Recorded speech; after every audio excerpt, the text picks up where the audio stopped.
Sari nggak takut, wah dia langsung sadar, oh dia inilah sosok yang ada di bilik paling pojok tadi tuh. Nggak takut sih Sari, ditantangnya balik, apa maumu? Kau wangi, darahmu manis. Hai, wassalamualaikum warahmatullahi wabarakatuh. Terima kasih sudah klik video ini. Seperti biasa di malam Jumat ini ulang. Oke, wah, jadi seperti biasa di malam Jumat ini aku hadir kembali menemani kalian dengan membawakan satu kisah horor Wawa part 168. Ya Allah, cepat kali ya, tuh udah 168 aja kita. Buat kalian yang gak mau ketinggalan kisah horor Wawa lainnya, bisa langsung pergi ke playlist aja, cari part 1 sampai part sekarang. Insya Allah aku update terus tiap saat, insya Allah. Nah, di KHW malam ini aku akan bercerita tentang pengalaman Wawa yang mengalami banyak sekali gangguan selama dia pergi berwisata. Setiap spot yang dia datangin ya pasti ada aja cocok sosok yang suka tiba-tiba muncul dan mengganggu dia, Wak. Dan anehnya lagi, semua sosok ini nih selalu mengatakan hal yang sama, yaitu mereka tertarik untuk mendekati Wawa ini karena konon katanya Wawa ini adalah seorang darah manis. Apa tuh darah manis? Nah, dia nantilah dengar ceritanya dulu. Bahkan karena hal itu, Wak, sampai Wawa ini hampir saja dibawa ke alam lain katanya. Nah, penasaran kayak gimana kisah selengkapnya kan? Apa darah manis tadi itu Nadia? Makanya jangan kemana-mana, tonton ini sampai habis dan langsung aja kita masuk ke ceritanya. Check it out.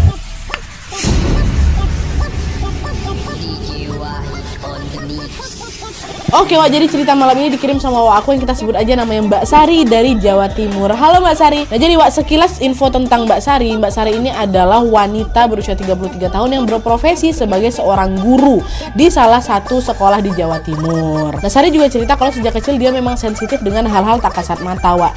Bahkan Sari juga punya kelebihan untuk dapat berkomunikasi dengan mereka-mereka yang nggak bisa kita lihat itu. Katanya kelebihan tersebut adalah turunan dari kakeknya. Tapi ketika Sari mengalami kejadian horor ini, Wak, kakeknya udah meninggal dunia ceritanya. Nah, lanjut lagi. Jadi cerita pengalaman horor yang dialami sama Sari ini terjadi pada bulan Desember tahun 2022 kemarin. Pada saat itu sekolah tempat Sari mengajar ini sedang mengadakan acara wisata 2 hari 1 malam ke salah satu kota yang ada di Jawa Tengah. Tapi ini acara liburan khusus buat guru-guru aja, Wak, murid-murid nggak ikut. Nah, di hari yang sudah ditentukan ini, Sari dan rombongan guru-guru lainnya pun berangkat, Wak, menggunakan bus pada sekitar jam 9 malam. Total rombongan yang ikut wisata pada saat itu ada 30 orang dan mereka hanya menyewa satu bus pariwisata saja. Nah, keesokan harinya sekitar jam 4 pagi mereka pun akhirnya sampai di kota tujuan, Wak.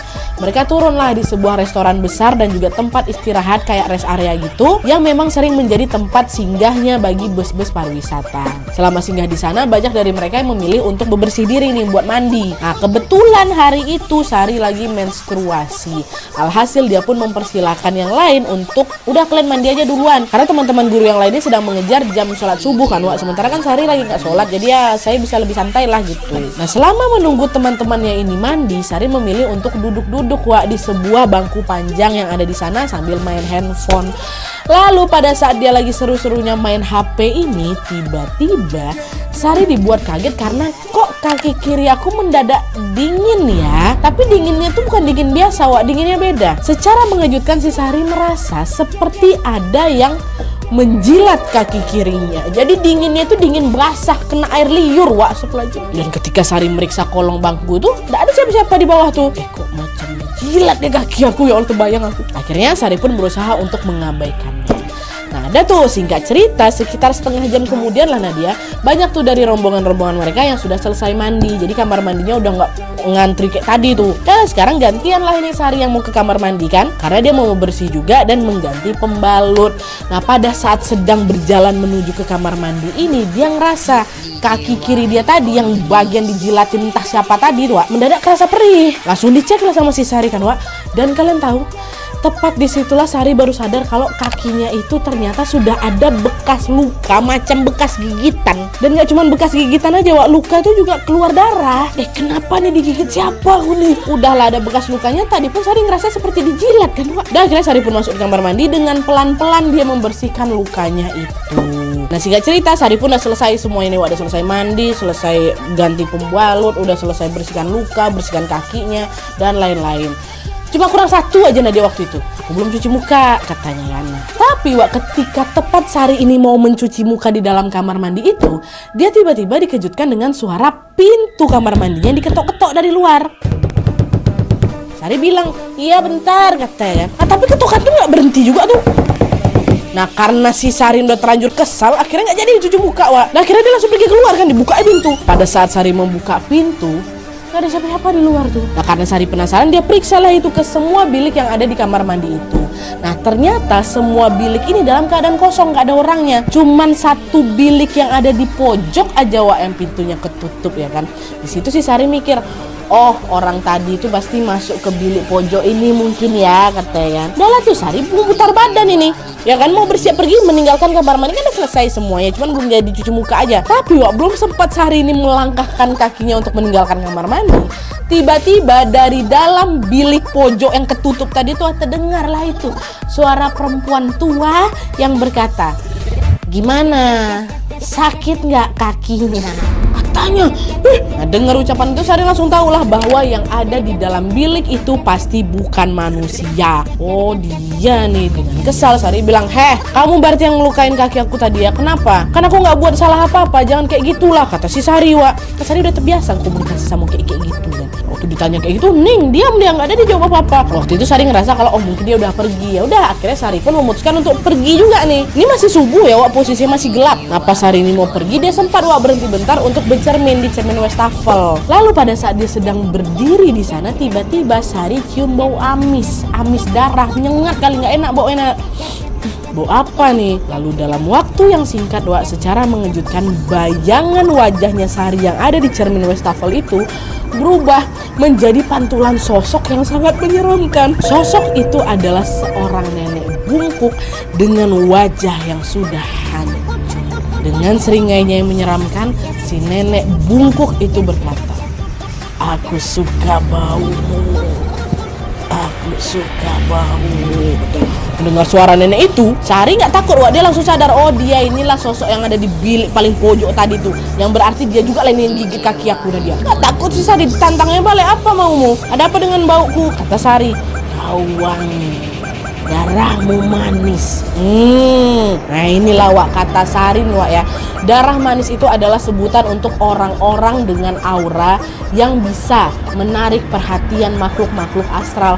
Jadi bisa dibilang darah manis itu adalah aura yang betul-betul disenangi sama mereka, Wak. Jadi bukan darahnya diklaim cicip manis, bukan. Istilahnya darah manis gitu ya. Nah mendengar bahwa kata si nenek ini dia adalah darah manis, seketika hal itu langsung bikin si Sari kaget, Wak. Awalnya aku juga nggak tahu Nadia. Aku tanyalah balik sama dia kan, terus kenapa kalau darahku manis, katanya. Kau tidak akan sendirian. Di sini banyak yang ingin ikut denganmu, katanya. Tepat setelah mengatakan hal tersebut, barulah sosok itu menghilang, Wak. Ada tuh kan, Wak, singkat cerita, Sari dan rombongannya pun akhirnya pergilah dari restoran tersebut, dari area itu, untuk menuju ke tempat wisata mereka yang pertama. Selama di tempat wisata itu, Sari senang kali, Wak. Dia memotret spot-spot yang menurut dia cantik. Lalu ketika Sari sedang mengarahkan kameranya ke salah satu spot yang ada di sana, secara mengejutkan dari lensa kameranya ini, Wak, Sari melihat ada sesosok perempuan berwajah bule yang berdiri tepat di depan dia. Refleks Sari langsung nurunin kameranya kan, siapa tuh? Waktu diturunin masih ada sosok tuh di depan, Wak. Dia cuma diam itu paku menatap si Sari kan. Lalu dengan sedikit tersenyum, sosok yang ada depan Sari itu bilang, kenapa nggak jadi foto aku? Aku suka sama kamu, darah kamu manis. Dia dengar itu jadi kesal aku, Nadia. Aku jadi ngebatin, astagfirullahalazim, perkara darah manis sampai diganggu lagi aku nih. Waktu itu Sari nggak mau ambil pusing, Wak. Dia pun mengabaikan sosok itu, udah tinggalkannya aja. Udah bantailah aku sana, pergi dia. Nah berarti di titik ini sudah ada dua sosok yang ngeh ada si darah manis ini ya kan, Wak. Nah singkat cerita, setelah hari menjelang sore, Sari dan rombongannya pun segera balik menuju ke hotel. Sesampainya di hotel dan check-in, sesuai pembagian kamar, ternyata Sari jadi satu kamar sama temannya yang namanya Wati. Nah adalah tuh Sari sama si Wati pun langsung bergegas masuk ke dalam kamar mereka yang berada di lantai 3. Sesampainya di kamar mereka menyempatkan diri untuk istirahat bentar, tua. Karena nanti agendanya setelah sholat maghrib, rombongan mereka ini akan pergi lagi keluar buat makan malam. Kan pengen wisata kuliner lah gitu ceritanya kan. Udah tuh, maghrib pun tiba, mereka ibadah sholat, lalu tidak lama kemudian mereka pun kumpul lagi di lobi hotel untuk bersiap berangkat ke restoran ini. Nah selama makan malam itu, alhamdulillahnya semua berjalan aman-aman aja. Sari tidak mengalami gangguan apapun. Gak ada juga yang di restoran malam itu bilang, kamu darah manis. Gak ada, nak, di resto tuh aman. teman-teman. Hingga akhirnya setelah mereka selesai makan, banyak itu Wak dari rombongan si guru-guru ini ingin lanjut lagi main, lanjut keliling-keliling lagi lah dan menikmati suasana malam di sana. Tapi di sisi lain ada juga beberapa guru-guru lainnya yang merasa capek nih dan pengen langsung balik ke hotel aja. Akhirnya rombongan guru-guru ini pun terpisah lah, ada yang lanjut main keliling-keliling, ada yang balik ke hotel buat istirahat. Nah ternyata Wati, teman sekamarnya si Sari ini termasuk ke tim yang pengen jalan-jalan. Jadinya pada saat itu sesampainya di hotel ya Sari hanya sendirian di kamar aja Wak, karena Sari gak mau jalan-jalan, capek aku Nat. Dan sampai di kamar Sari pun nyalakan TV supaya suasananya lebih ramai lagi. Awalnya mana-mana aja tuh Nadia, udah enak kali lah nih bentar lagi mau tidur gitu kan. Hingga akhirnya, aduh bagian sini serem sih, Sari mendengar ada suara orang yang ngetuk-ngetuk pintu kamarnya lagi. Dan ketukannya tuh gak santai Wak, gak berhenti-berhenti. Dia gak cuma gak gitu, nah kayak gitu, kesal lah. Beranjak lah si Sari kan, diintipnya keluar, gak langsung dibuka tuh, diintip dari lubang kecil yang ada di pintu kamar hotel tuh kan. Dan ketika Sari periksa, gak ada siapa-siapa di luar Wak. Nah gak lama kemudian Sari balik badan lah lagi kan, mau balik rebahan di kasur. Tapi nih, ini mohon maaf lah buat teman-teman yang lagi nonton di hotel ya. Waktu dia baru balik badan ini, tiba-tiba secara mengejutkan Sari melihat sesuatu yang menyeramkan. Dimana pada saat Sari balik badan ini kan otomatis pandangannya langsung tertuju ke kasur. Biasanya kan samping kasur tuh ada jendela kan Wak. Jendela hotel itu kan biasa dihorden kan tuh. Nah tepat disitulah di jendela kamar yang berhorden itu, Sari melihat horden jendelanya ini tampak menggembung ke depan gitu Wak. Seolah-olah ada seseorang yang sedang bersembunyi di balik horden itu. Jadi gordennya tuh bentuk tubuh manusia Wak. Dan gak cuma diam kayak gitu aja, horden ini juga nampak bergerak-gerak nih. Seolah-olah ada orang yang sedang memainkan tangannya di balik horden itu. Bayangkanlah sama kalian tetap lagi melihat penampakan itu, seketika Sari pun mematung. Apa tuh? Dengan cepat karena dia takut Wak, Sari pun langsung balik badan, buru-buru dia keluar dengan perasaan panik kan. Nyampe aku di luar kamar dan dia pintu tertutup, terlupa pula aku bawa akses kamar tuh, jadi terkunci dari luar lah. Siapa ini Sari? Akhirnya Sari pun turunlah ke lobi buat meminta petugas hotel memberinya kartu akses yang baru nih Wak. Nah tapi ketika si Sari sedang berada di dalam lift dan bersiap untuk turun ke lobi, disitulah secara mengejutkan sayup-sayup Sari mendengar ada suara seorang perempuan yang sedang berdendang tembang Jawa. Oke dia mah, aduh suara apa tuh? Suara apa itu? Sosok ini memang belum menampakkan dirinya di sana Wak, tapi Sari sangat yakin bahwa sosok itu betulan ada di belakang aku. Nah dia lagi sama-sama pengen ke lobby kami. Entahlah dia juga yang di balik horden tuh nggak tahu aku. Dan di saat yang bersamaan Sari juga baru sadar kalau ternyata lift itu tidak mengantarkannya ke lobby, melainkan lift itu turun sampai ke lantai basement. Nah yang aku pencet L tuh, aku nggak tekan tombol B basement tuh ndak. Ya astagfirullahaladzim, pasti dia yang udah nyasarin aku dalam hatinya si Sari kan. Nah ketika pintu lift itu terbuka, untungnya bukan basement gelap kayak parkiran gitu enggak Wak. Ternyata lantai basement itu berisi macam ada kayak ruangan office dari si hotel inilah. Dan alhamdulillahnya ada tuh satu staf hotel yang nengok si Sari lagi panik kan. Kenapa Bu? Ditanya-tanya apa segala macam. Dengan sigap si staf ini pun langsung mengantarkan Sari ke lobby. Dan setelah Sari mendapatkan kartu aksesnya, baik pula lah staf ini Wak. Staf ini juga lah yang kemudian mengantarkan Sari balik ke kamarnya di lantai 3. Mungkin dia nengok muka aku pucat kali kan. Waktu aku masuk kamar, sosok itu udah gak ada lagi di balik horden tuh. Astagfirullah, terbayang. Nah tuh Wak, singkat cerita, beberapa waktu kemudian Wati, teman sekamarnya Sari pun balik. Nah di situ Sari ngerasa udah agak lega kali kan, akhirnya aku nggak sendirian lagi nih. Dan tidak berselang lama kemudian mereka berdua pun siap-siap mau tidur di dua kasur yang berbeda. Tapi sebelumnya Sari ke kamar mandi dulu mau cuci muka sama sikat gigi. Nah pada saat si Sari sedang di kamar mandi Wak, dikerjain lagi si Sari di situ. Dimana pada saat itu di saat Sari ini sedang berdiri di depan cermin, dari pantulan bayangan di cermin itu Wak, secara mengejutkan Sari melihat. Jadi di belakang ini kan shower.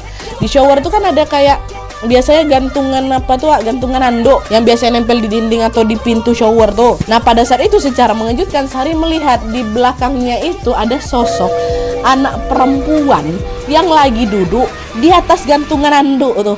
Duduk dia sekitar 8-9 tahun lah umur anak tuh, pakaiannya lusuh. Tengok aku kan dia sambil ayun-ayunkan kakinya tuh. Oh terbayang kali sama aku. Dan di saat yang bersamaan Sari juga mendengar sosok anak itu sedang bersenandung lirih menyanyikan tembang Jawa juga.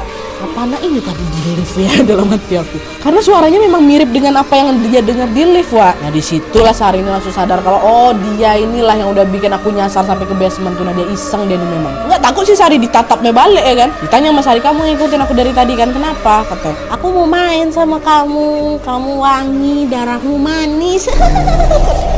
Dengar itu ngebatin lagi aku, ya Allah, perkara darah manis lagi kah ini? Sari udah mulai kesel di situ dengan segala urusan yang berkaitan sama darah manis itu. Karena apa? Hal ini yang membuat kegiatan wisata aku terganggu, Nat. Nah di tengah kekesalannya itu tiba-tiba si sosok anak kecil ini bilang lagi, tapi aku nggak ada niat jahat kok. Aku hanya ingin memperingati kamu untuk sebaiknya kamu segera pergi dari sini. Loh kenapa? Aku kesini lagi liburan kok, enak aja aku suruh aku pergi-pergi. Ih, ada satu sosok di sini yang pengen bawa kamu pergi ke alamnya. Jadi kamu sebaiknya pulang sebelum terlambat. Kok alamnya apa nih sana? Enak ada ngomong kayak gitu nih. Tapi berdebar juga jantung aku tuh Nadia. Halo, ini betulan apa enggak nih ya gitu loh. Karena kan sosok yang ketiga yang bilang darah dia manis kan bukan sosok pertama yang ngomong kayak gitu kan, Wak. Bisa jadi juga omongan yang dia bilang tuh betul gitu. Dengan mencoba menenangkan dirinya, Sari pun bilang lagi ke sosok ini, udahlah sana, pergilah kamu sana, jangan lagi kamu ikutin aku. Soal dia yang kamu bilang pengen bawa aku pergi, terserah dia. Aku nggak takut, aku punya Tuhan, Tuhanku selalu menjagain aku, kata Sari. Dan setelah Sari mengatakan hal itu, baru sosok anak kecil ini hilang, Wak. Nah, setelah sosok itu pergi, Sari pun langsunglah buru-buru keluar dari kamar mandi dan bersiap untuk tidur, ya kan? Nah terus, disinilah puncaknya. Tidak berselang lama kemudian, antara sadar nggak sadar, Nadia sampai sekarang pun aku belum bisa memastikan itu aku mimpi kah atau betulan, tapi kok terasa yang nyata kali. Tapi yang jelas pada saat aku lagi dalam keadaan kayak gitu, sadar nggak sadar ini, Sari melihat seperti ada cahaya yang sangat menyilaukan muncul dari jendela kamar hotel tuh. Dan ketika Sari perhatikan, cahaya itu pun perlahan-lahan mulai meredup. Hingga akhirnya secara mengejutkan muncullah ini Nadia, seorang laki-laki tubuhnya tegap kali dari dalam cahaya tuh. Nah laki-laki ini berpakaian seperti seorang pangeran dari kerajaan Jawa. Wajahnya memang tampan kali Nadia, ganteng lah pokoknya. Laki-laki itu menghampiri si Sari yang udah tertidur di terbaring di kasur. Nah di saat yang sama, entah kenapa Sari merasa kalau badan aku terkunci nih, nggak bisa bangun. Bahkan mulutnya Sari ini juga mendadak kaku, bibirnya tuh nggak bisa dibuka sampai suara itu jadi ketahan kayak kayak gitu. Dan tidak lama kemudian laki-laki tadi pun sudah berada tepat di samping aku. Nah tersenyum dia bilang, kamu harus ikut denganku ya. Kamu adalah wanita pilihanku. Kerajaanku ada di sana. Itu tunjuknya horden kamar, mana kerajaanku horden. Lalu tiba-tiba horden macam kesibak gitu, zret gitu kan. Tampaklah itu pemandangan Bukit Rimbun yang ada di luar sana. Nah, bergetar si Sari nengok itu. Ini aku mimpi nih. Mimpi aku nih, nggak mungkin horden terbuka ada hutan rimba di balik itu kan, nggak mimpi aku tapi kok nyata kali. Nggak sampai di situ aja, Wak, si laki-laki ini tiba-tiba mengangkat salah satu tangannya dan mau menyentuh kepalanya si Sari, jadi kayak mau diginiinnya. Refleks di situ Sari tuh kayak ngindar, jangan kau pegang palaku dalam hati ya kan. Sari berkali-kali menjauhi tangan si laki-laki itu hingga laki-laki ini pun jadi nek pita, marah dia. Nampak aku dan melotot ke arahku. Lalu dengan suaranya yang nyaring, dia si laki-laki ini bentak Sari, kau itu pengantinku, kau harus tinggal bersamaku, katanya. Mendengar ucapan itu Sari geleng-geleng kepala, nggak mau aku. Dia terus baca doa dalam hati kan, Wak. Tapi masih belum bisa terbuka nih mulutnya, katanya gitu. Sari berharap semoga mimpi buruk ini segera berakhir. Tapi sayangnya di saat yang sama, Sari malah lagi-lagi melihat cahaya menyilaukan nih muncul lagi dari jendela yang sama di titik yang sama. Dan ternyata sama juga, Wak, cahaya itu kemudian meredup hingga akhirnya muncullah 3 orang laki-laki juga yang keluar dari sana. Kalau dilihat dari pakaiannya dia tuh tampak seperti seorang abdi dalam, 3 orang abdi dalam. Nah 3 abdi dalam itu berjalan nih mendekati Sari, Wak. Lalu tiba-tiba 2 di antara mereka langsung pegang kaki aku, Nat. 1 bagian kaki, 1 bagian perut aku. Makin nggak bisa gerak lagi si Sari di situ, Wak. Macam ditahan gitu kan badannya si Sari. Terus baru yang laki-laki yang angkat tangan tadi tuh langsung segera menyentuh kepala Sari, tersentuh sama dia. Dan di momen ketika tangannya nyentuh kepala aku, Nadia, di momen itulah Sari merasa tubuhnya semakin lemah dan entah kenapa perasaan aku juga jadi mulai goyah. Nadia sempat terpikir sama aku, pokoknya nggak enak kali itu perasaannya. Apa Apa aku ikut aja ya? Aku udah terpikir kayak gitu, Nat, kata Sari, Wak. Nah, untungnya tidak lama kemudian secara mengejutkan muncul lagi satu sosok lain yang ada di kamar Sari. Tapi Sari yang kondisinya udah nggak karu-karuan ini nggak bisa melihat dengan jelas nih tentang siapa sosok yang datang, yang baru aja datang barusan nih. Yang pasti kemunculan sosok itu seketika membuat laki-laki dan juga ketiga abdi dalam itu langsung melepaskan tangan mereka dari tubuh Sari. Entah apa yang terjadi berikutnya, Nadia ya. Yang Sari ingat adalah sosok yang baru datang itu tiba-tiba mendekati Sari dan berkata, "Dok, bangun, buka matamu, cepat kamu pulang. Buka matamu, tempatmu bukan di sini," kata si sosok ini. Dan suara itu langsung bikin hati Sari bergetar. Wah, aduh, pengen nangis aku. Kenapa? Karena Sari sangat tahu dan hafal betul bahwa pemilik suara itu tidak lain dan tidak bukan adalah orang terdekatnya yang sangat-sangat Sari kenal. Bisa kalian tebak siapa? Sosok kakeknya Sari yang sudah meninggal. Turunannya Sari yang nurunin dia bisa nengok kayak gitu tuh. Dan waktu aku buka mataku kan, di situ bisa ku tengok sosok kakekku, Nadia. Itu laki-laki sama abdi dalamnya masih ada di situ, Sar, ku tanyakan. Gak ada, hilang. Tak kemana dia? Tapi yang jelas pada saat itu juga tiba-tiba Sari ini merasa seperti ada aliran energi yang menjalar dari kakinya. Lalu dalam waktu singkat seluruh badannya Sari ini terasa macam tersedot sama sesuatu. Waktu dia buka mata nengok kakek itu, dia masih dalam alam sana tuh, entah yang mimpi entah enggak tuh. Dan ketika Sari membuka mata untuk kedua kalinya, dia pun langsung dibuat kaget karena ternyata dia terbangun di dalam kamarnya Hasan, salah satu rekan sesama gurunya si Sari. Udah gak di kamarnya lagi dia. Dan pada saat itu juga Sari gak sendirian, dia terbangun dalam keadaan dikelilingi oleh banyak guru-guru lainnya, termasuk Wati juga yang menatap Sari dengan tatapan khawatir. Melihat Sari yang akhirnya sadar, Wati dan beberapa temannya pun langsung nanya kan, "Ya Allah Sari, sampai yang kenapa? Baca doa Sari, ingatlah baca doa," katanya. Ya, selang beberapa lama kemudian kesadaran Sari pun betul-betul pulih kembali nih, Wak. Nah, disitulah akhirnya Sari pun menceritakan tentang semua yang dia alami tadi, tentang mimpinya tadi itu pun dia ceritakan. Setelah menyimak cerita dari Sari, seketika Wati, kawan sekamar yang tidur sebelah dia tuh langsung bilang gini, alah Sar, pantes aja. Tadi tuh aku kebangun dan melihat kamu lagi geleng-gelengin kepala sambil teriak-teriak. Tapi anehnya kamu tuh masih dalam keadaan tidur dan suaramu juga ketahan. Jadi betul teriak itu kayak kayak gitu. Itu ditengok juga sama si Wati. "Aku udah bangunin kamu berkali-kali tapi kamu gak bangun juga." Akhirnya udahlah aku telepon Pak Hasan. Karena memang Pak Hasan ini ngerti, Wak, sama hal-hal mistis kayak gitu. Nah, pas Pak Hasan masuk ke dalam kamar kita, katanya udah gak enak kali situasi di sini, hawanya gak enak. Itulah kenapa akhirnya kami semua bawa kamu pindah ke kamar ya Pak Hasan. Nah, setelah Wati mengatakan hal itu, sekarang gantian nih Pak Hasan yang cerita nih kan, Wak. Dimana pada saat itu Pak Hasan ini bilang, "Mbak Sari, saya tuh udah tahu dari kemarin, emang banyak kali sosok yang ngikutin kamu. Di resto ada, waktu kita foto-foto tuh ada juga kan. Sampai ke hotel saya ngeliat banyak yang ngikutin kamu, Mbak. Sebenarnya saya udah punya feeling gak enak, apalagi waktu saya melihat ada sosok laki-laki yang sedang mondar-mandir di depan kamarnya Mbak Sari. Tadinya saya pikir laki-laki itu datang cuma pengen kasih tahu kalau ya udah darah kamu manis aja gitu kan. Makanya dari kemarin saya coba bantu doa dan memagari kamar kamu supaya lebih aman. Ternyata saya nggak nyangka Mbak kalau ternyata laki-laki itu akan menyerang Mbak Sari lewat mimpi."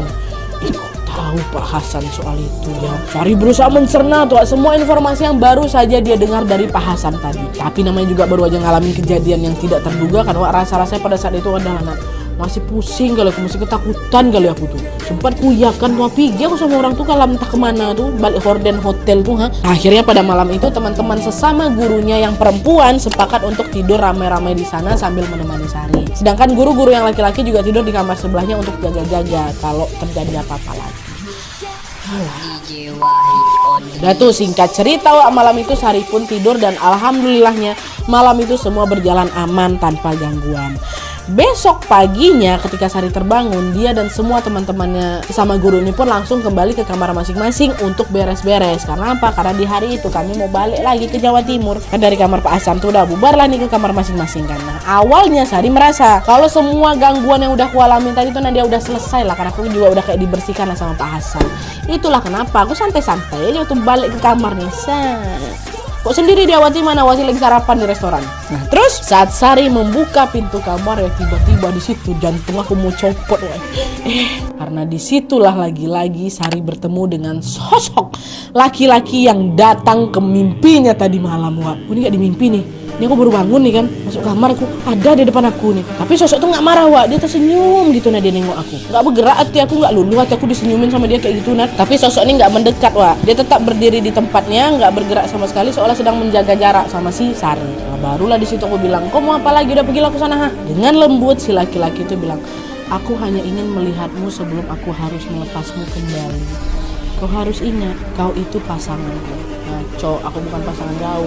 Dah balik aja lah ke alammu, jangan ganggu aku lagi. Tapi dalam gak mungkin. Dah, ini. Memang seketus itu Mbak Sari. Dan dengan ucapan Sari kayak gitu, sosok laki-laki itu pun gak marah. Dia malah menghilang gitu aja. Enggak, dia hilang. Aku buru-buru langsung beresin barang bawaan aku, udah mau check out kami. Dan setelah selesai, Sari pun segera turun ke lobi hotel untuk bergabung dengan rombongan yang lain. Lalu singkat cerita, beberapa saat kemudian rombongan mereka pun udah naik ke dalam bus nih, mau balik kan ke Jawa Timur. Nah, ketika bus itu bergerak keluar dari area hotel, tanpa sengaja Sari sempat menoleh ke area jendela lantai 3 itu. Dan ternyata tepat di situlah Sari melihat sosok laki-laki yang tadi itu masih berdiri dari situ. Tatapnya aku nampak dia macam tersenyum gitu Nat. Nengok itu Sari pun langsung buru-buru mengalihkan pandangannya. Pada saat itu rasanya Sari ini cuma pengen cepat-cepat sampai rumah aja dan beristirahat dengan nyaman. Tak taluk-taluk ganteng yang do takut dan itu bahasa Minang. Apa ya tak taluk-taluk tuh? Ya ngerti lah kalian. Mau ganteng pun kau kalau aku dibawa alam sana nggak mau aku. Nah itu intinya. Dalam hatinya Sari juga berdoa semoga semua gangguan yang dia alami selama liburan itu tidak pernah terjadi lagi. Oke Wak, jadi itu tadi pengalaman mistis yang dialami oleh Mbak Sari selama liburan di Jawa Tengah. Sari bilang hari itu adalah pengalaman liburan yang sangat-sangat melelahkan sekaligus ya agak berkesan lah dan buat aku. Ya gimana enggak Wak, selama liburan yang hanya berlangsung dalam 2 hari 1 malam tuh harusnya aku bisa all out kan, bisa quality time, bisa menikmati waktu kali lah kan. Bisa-bisanya aku hampir setiap aku berhenti aku diganggu di sana. Dan seramnya lagi itu loh, hampir aja aku dibawa ke alam lain pun ada sama si sosok laki-laki tadi itu. Tapi alhamdulillahnya Allah Subhanahu wa taala, Tuhan yang Maha melindungi ini memang merupakan sebaik-baiknya penjaga kan. Wah, Allah masih memberikan Sari kesempatan dan juga keselamatan untuk hidup. Dan kita doakan sama-sama semoga dimanapun Mbak Sari berada, Sari selalu sehat, bahagia dan juga tentunya semoga Sari selalu berada dalam keberkahan dan juga perlindungan Allah Subhanahu wa taala. Amin ya rabbal alamin. Oke. Jadi sekian dulu videonya, terima kasih banyak yang sudah menonton. Kalau kalian suka video ini, klik like-nya, jangan lupa komen di bawah video dan saran-saran untuk video selanjutnya. Jangan lupa nyalain notifikasinya supaya kalian tahu kalau upload video baru. And as always, jangan lupa untuk klik tombol subscribe supaya kalian sama-sama tahu informasi menarik menegangkan dari channel aku. See you next video, bye.